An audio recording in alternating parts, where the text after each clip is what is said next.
Hello, am I on? Uh, yeah. Hey, I'm on. Hi, everybody, and I wanted to have this little end of the year live stream, my very first live stream on this channel. I just felt like, what a year, what a year. Let's sum it up. Let's talk about it. I know there's a very small group of people who've been out there supporting me, cheering me on a little bit.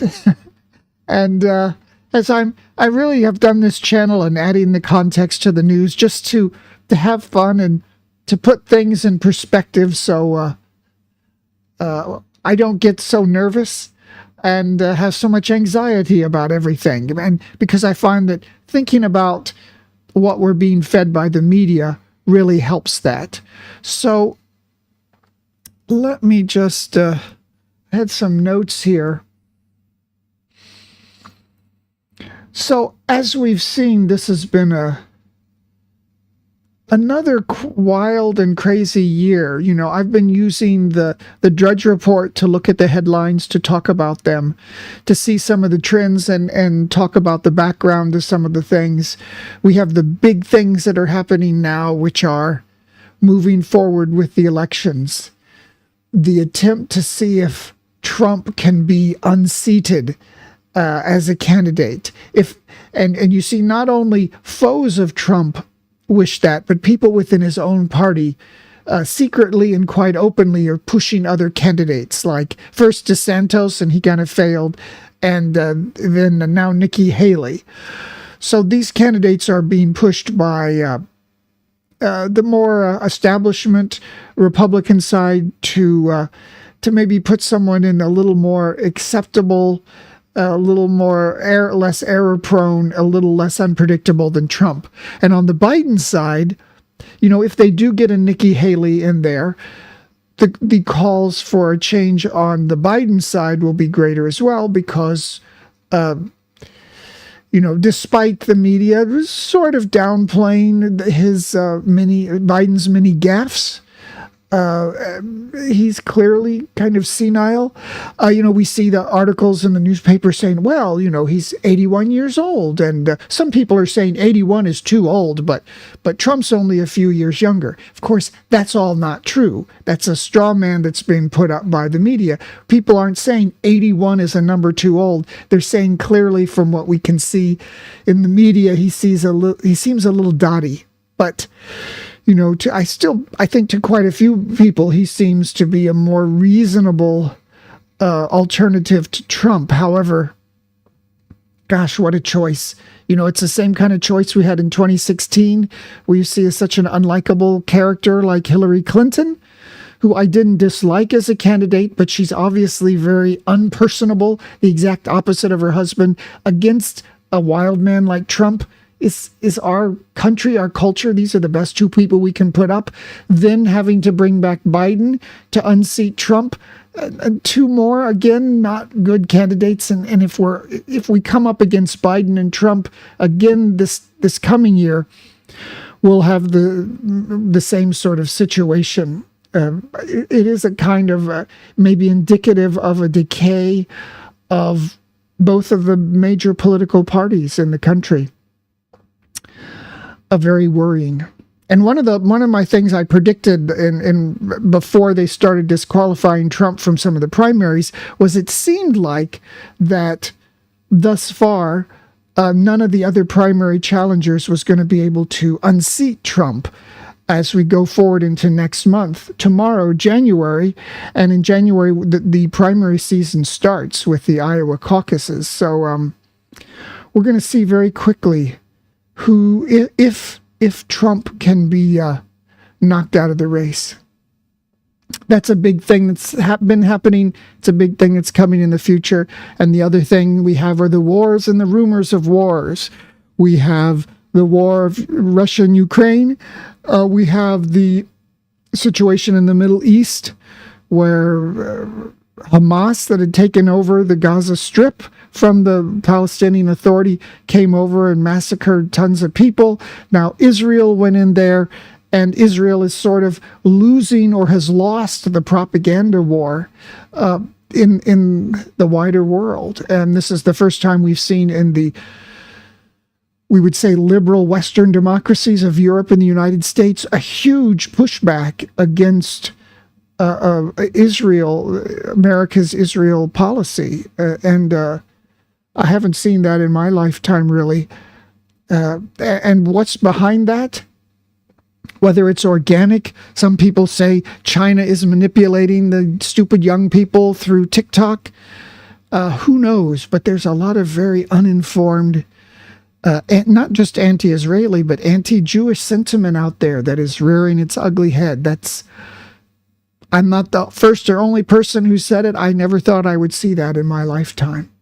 Shows, I guess, things just eventually, they come around again and again. So, what else did we have?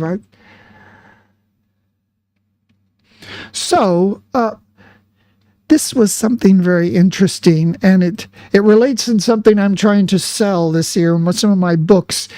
There's some interesting videos. This is by somebody, Novi, N-O-V-I, How Gen Alpha Will Change Society Forever. This is basically saying that, I hate people who say basically, gosh, it's a terrible word. Maybe I'll say, it is essentially saying that these, the first generation, this is a generation called Generation Alpha who've lived all their lives on smart devices with smartphones in their hands. I think this is starting with people who were born in 2010. Let me just check to see if my stream's going here. I think it is. Yeah, whatever. Let me just...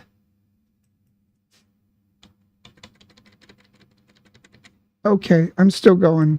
Sorry.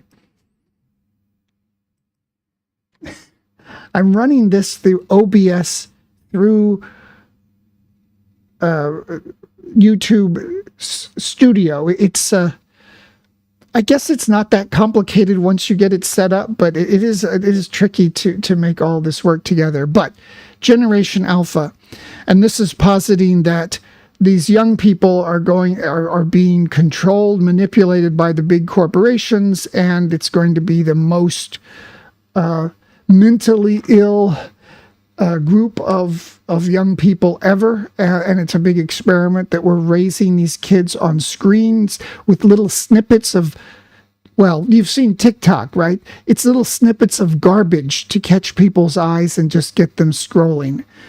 How dumb will this make the new generation? How will really big corporations and countries be able to manipulate different parts of the population with this?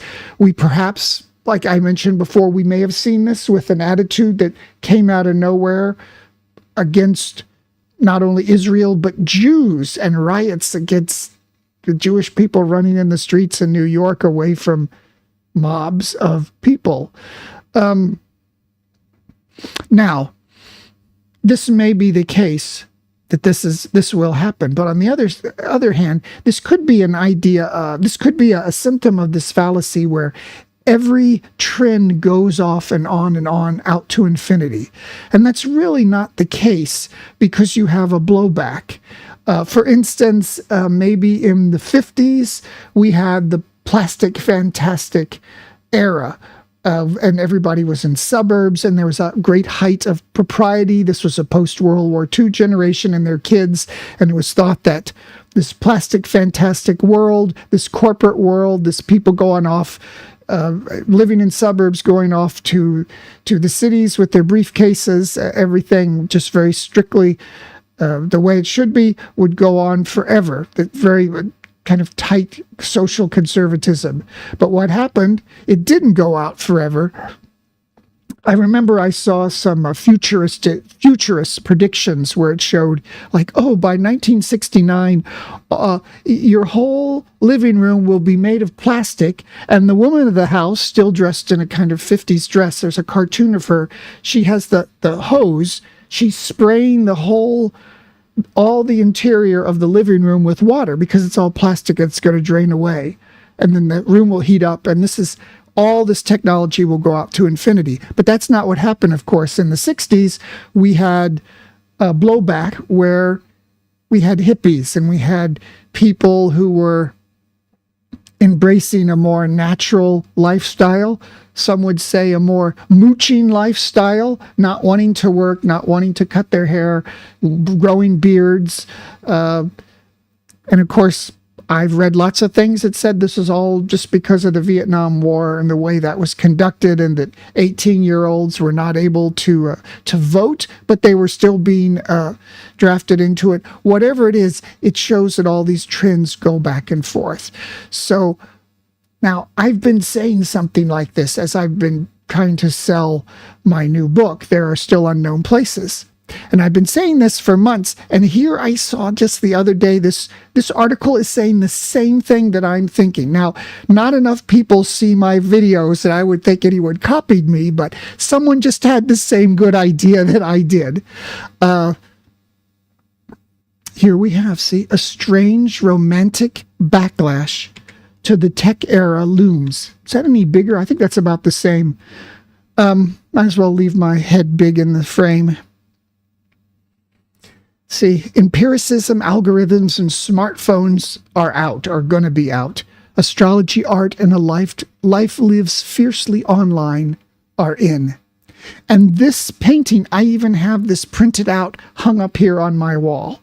You know, it's perhaps shows, you know, the romanticism in an outdoor situation, a person in the wild on their own, exploring themselves. You know, you look out into the abyss of nature and what you see is reflected in yourself. You find yourself.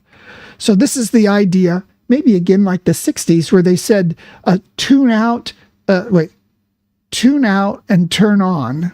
So you tune out of mainstream culture. You turn off going to turn off your smartphones, your tablets, your YouTube channels, and you get back in tune with nature, with reality. You read books more. And all of this, when I was promoting my book and to publishers, to agents, you don't want to just say, here's my book. Maybe do you have any use for it? Because you want to give them the value proposition. You want to give the marketing plan. So my marketing plan was something just like that article that had this whole write-up. It's well, I had it written up somewhere. I think it's on another video, but I said, here's what I said. I have it written up here. There is a change coming in global youth. Idealistic young people, the millennials and Gen Z, are becoming disillusioned with their lives and the promises of their own countries. These young people are traveling again, dropping out of their lives to find themselves in far-off lands. So my book, There Are Still Unknown Places, provides a voice to hopes and fears against the backdrop of the dynamic city of Bangkok. As a new generation spreads out across Southeast Asia to experience self-discovery, this book will be their favorite book, reflecting the hopes and the failures of the age. So, and it goes on and on. But that was part of my pitch. And that was almost a year ago, before this Guardian article. But I think many people are seeing this. So this is on Kindle. If you're in Thailand, it's in Asia Books. I never really showed it off before. This is the first of my books that's ever come out that has these end papers in them. I love these. You see, this is a book of how the world of the tropics has turned into the modern world of concrete.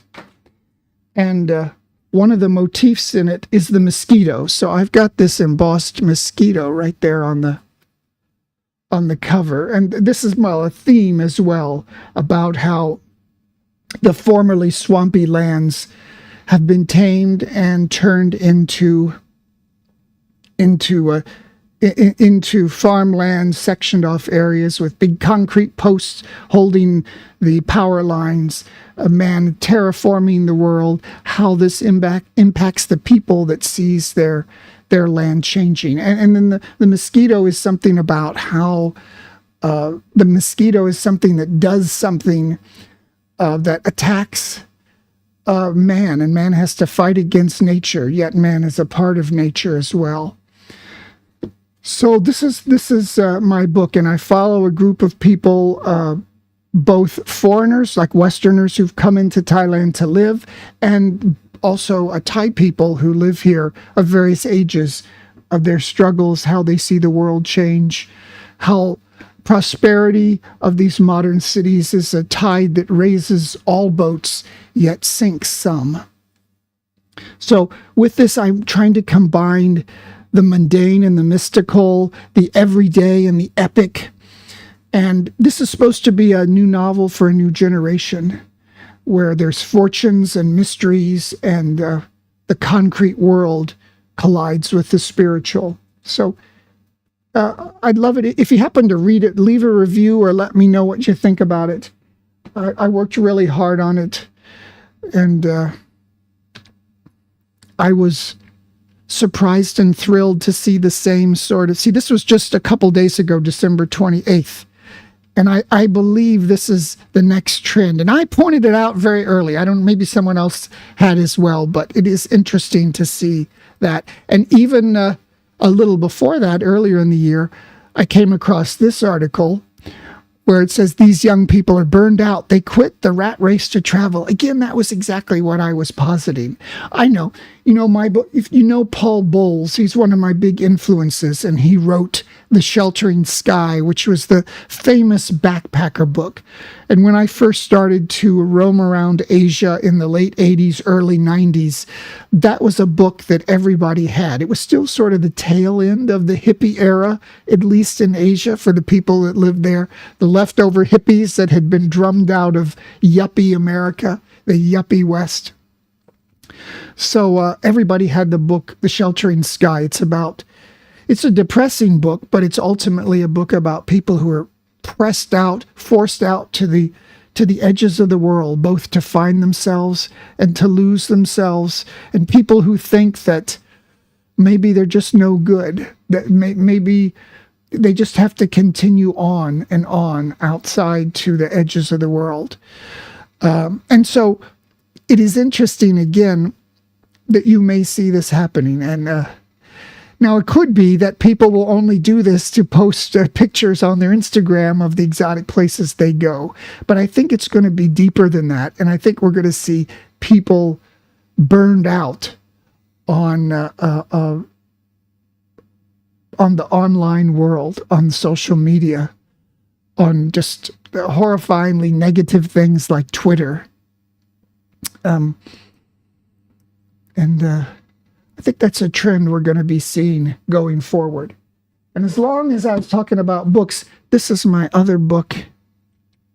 This is Last Century. And these are true stories of some of my adventures in Asia. And what I did, it's not just a boring memoir of dumb things. These are unique things that you never read stuff like this before, if I do say so myself.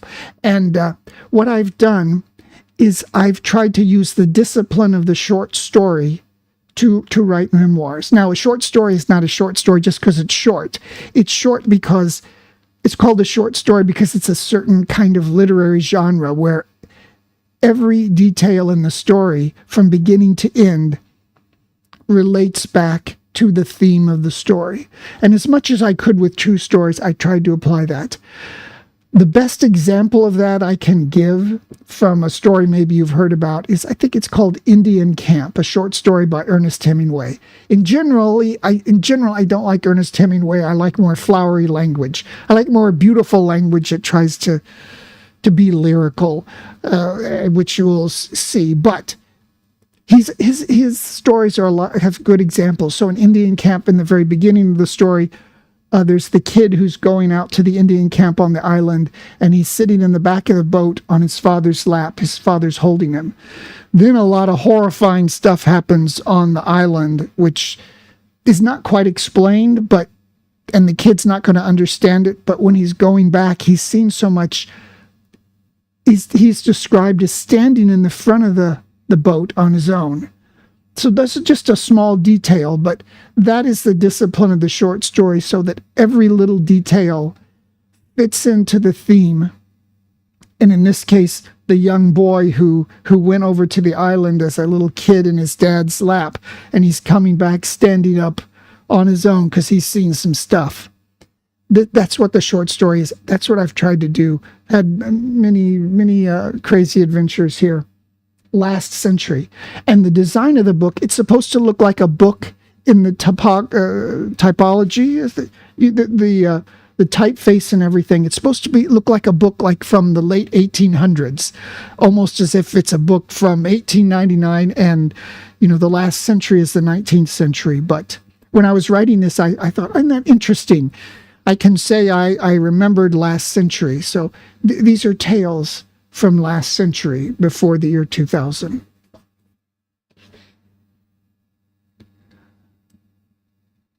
So the other thing I wanted to mention that I don't often get a chance to mention is Myanmar.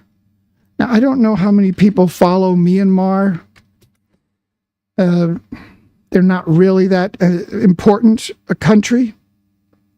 But one fun, good news source is the Irrawaddy.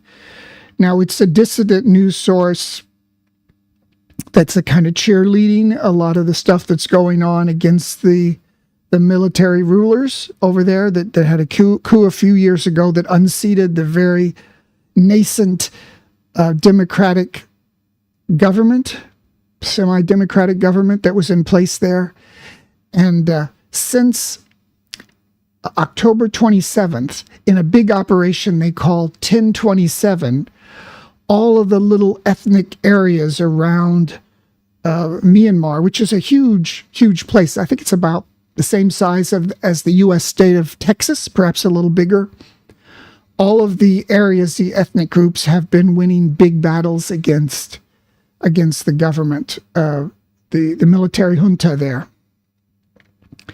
And I also wanted to mention this because I saw a video by, I think it was Real Life Lore, some good videos on geopolitics and things, and they just kind of offhandedly said,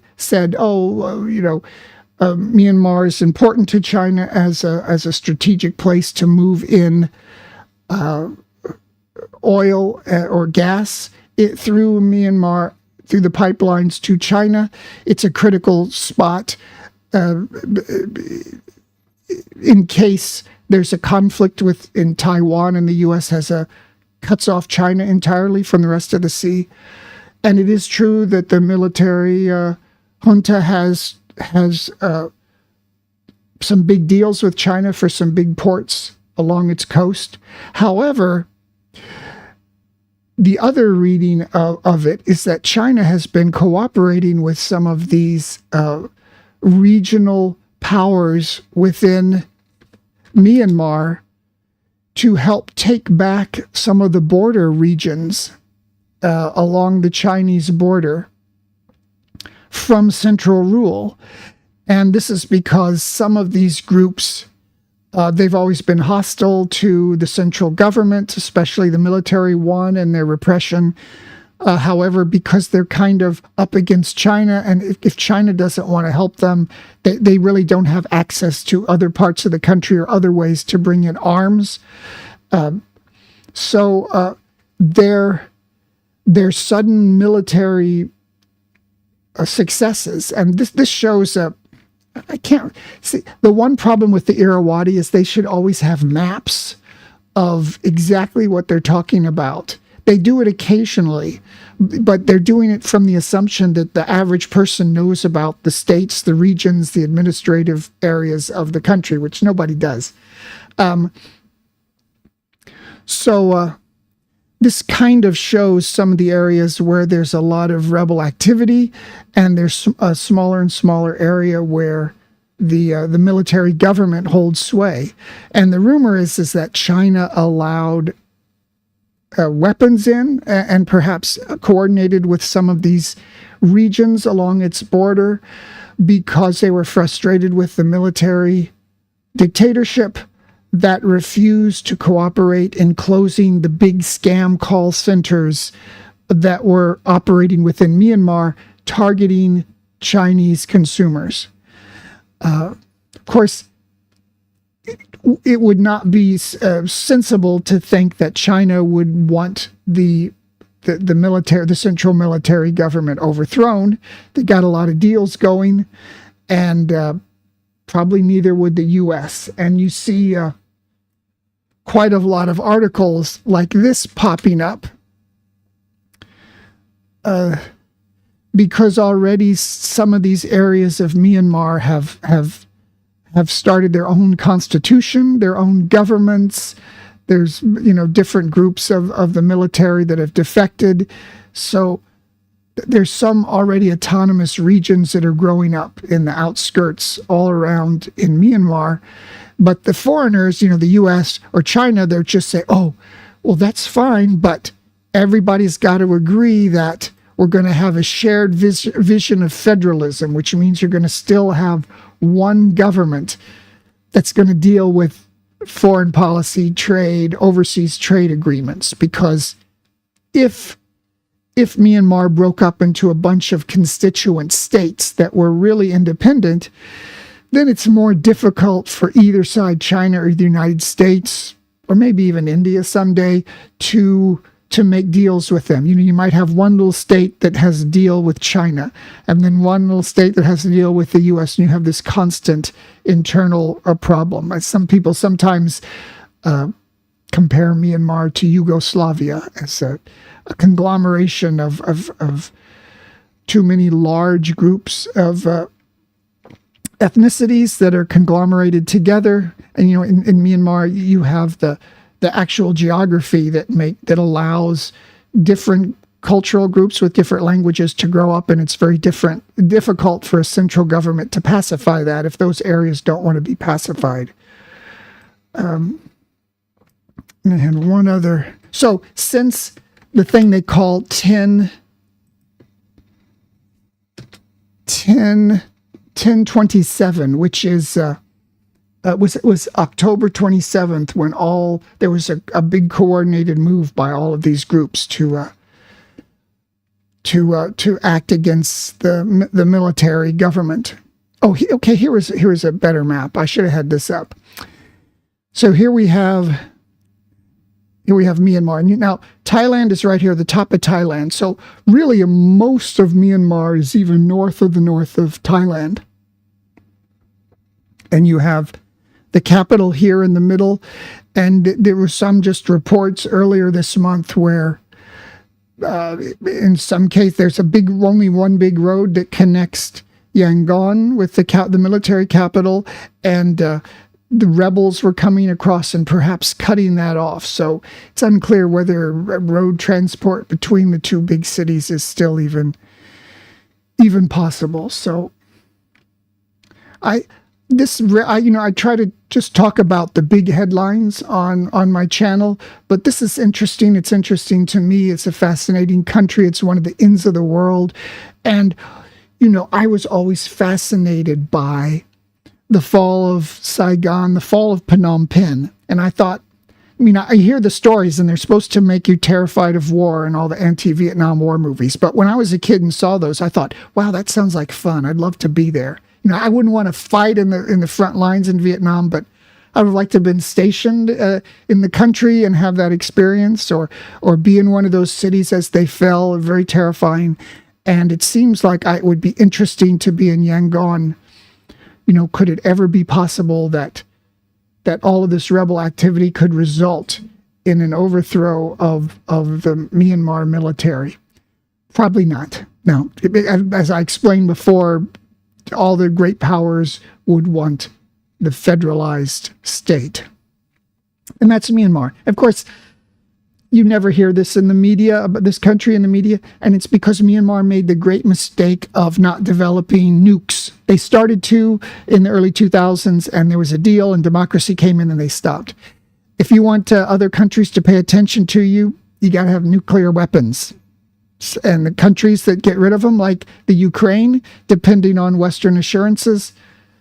Look at the situation Ukraine is in now. So, the contrast to Myanmar has always been North Korea. For many, many decades, Myanmar was like a North Korea, a very closed, weirdly socialistic state, a big brother state. But the difference was North Korea has nukes. They're in a more strategic area as well. But you want to have your nukes, sorry to say, sad to say. And yeah, I was also going to show this. This is old Thai photos on Instagram. I've got a pretty big collection of old Thai postcards. So I've been starting to post these. Here's a Thai Apocalypse Now one. Lots of people. Kind of a bygone world just within a century, how quickly things have changed. If you can imagine what it was like to live in places like this before there was air conditioning. Here's a new road downtown by the Chao Phraya River. So that's my old Thai photos. I'll have to get my scrapbooks out and show these online someday. I don't know, I wanted to get on here and say hi to everybody and talk to you and talk to people about Myanmar, which is a subject which I like, and talk to people about this coming new age of youth, which is going to travel the world and love my book. So, and anyway, it's been quite a year, 2023. I've had some great personal achievements for me with my writing and seeing my book and novel in the stores, and that's a thrill for me. I mean, if you're aware of what it takes to write, how many years of work it takes, you're all alone, and then you write a book and it seems like nobody cares, and then you got to work so hard. It's something else. I had to keep telling myself, for everybody who succeeded at something, the one thing they all had in common was they tried. So you really have to try, when you write, when you create creative output, art, writing or pictorial art of any kind. You feel so alone when you're doing it, and you're wondering if anybody ever is going to look at what you've written, or ever they're going to read it. You go in the bookstores and you see so many books that are just you've never heard of before, and the authors you've never heard of before, and the books are just scattered around out there. But then that's disheartening. You say, is this what happens to a book? But then you say, I want my book there. My book ought to be there. I want my book to be in a used bookstore someday, and someone pick it up and say, oh, I get something out of this. There's a great line from Charles Dickens' A Christmas Carol, talking about, I think when the ghost is coming up to Scrooge's bedside, and he's describing it. It was just right next to, I should have had this quote ready, but the ghost is right at it next to his arm. And then the author, the book says, just as I am to you, and I am standing at the spirit at your elbow. See, that's Dickens saying, comparing the ghost being close to Scrooge, just like Dickens, as you read the book, is standing next to you in the spirit at your elbow. So maybe books can be a way to live on a little bit and have your voice go out into the world. So I don't have anything to toast with. This is my big bottle of water. The toast to you and everybody.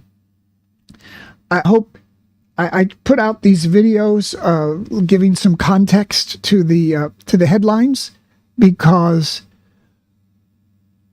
And this is why I dress like this too. I'm not in a suit. I'm not trying to be an analyst like I used to be in a suit and a coat in a business, because I don't want people to take these things so seriously. If you understand the context, you can separate yourself a little bit from the politics. You can separate yourself from the big business interests, all the people who want you to go out on the street and march and die.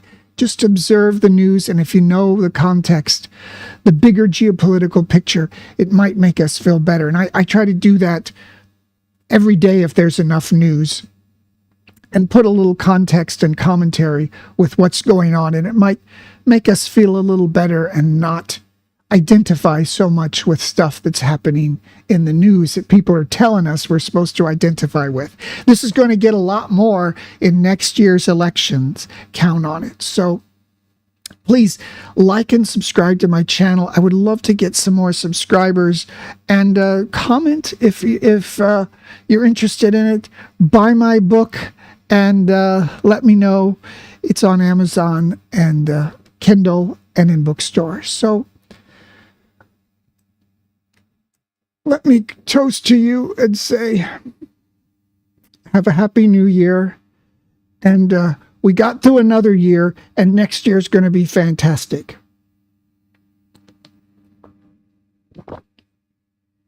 See you in the new year.